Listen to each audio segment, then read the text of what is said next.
এনসিপিকে যে কোনো একটা ঘরে একটা ছকে ফেলার একটা তীব্র প্রচেষ্টা আছে এবং এতে করে মনে হবে আমরা একটা সাবঅর্ডিনেট দল, কিন্তু আমি মনে করি যে এনসিপি হচ্ছে এই মুহূর্তে বাংলাদেশের রাজনীতি নির্ণায়কের ভূমিকায় আছে।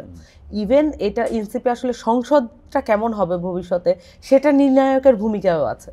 সো এই যে একটা তীব্র দায়িত্ব, এই দায়িত্বটা পালন করতে গিয়ে আমাদের এই মানে রাজনীতির যেটা আর্ট অফ নেগোসিয়েশন, সেই জায়গা থেকে কিন্তু আসলে ধৈর্য ধরতে হয়, বোঝানোর চেষ্টা করতে হয়। আমরা সেক্ষেত্রে সংস্কারের বিষয়ে সব দলকে আসলে এক টেবিলে আনা এবং এক মতামতের জায়গায় আনা, এটা কিন্তু চেষ্টা করেছি। যখন আমরা দেখেছি যে জামাত বা বিএনপি গণভোটের ব্যাপারে এখন পিছটান দিয়েছে, কিন্তু তারা আবার স্বাক্ষর করে এসেছে, আবার জামাতও স্বাক্ষর করে এসেছে, তাদেরকে আমরা দেখলাম যে তারা পিআরের ব্যাপারে শক্ত অবস্থান নিচ্ছে।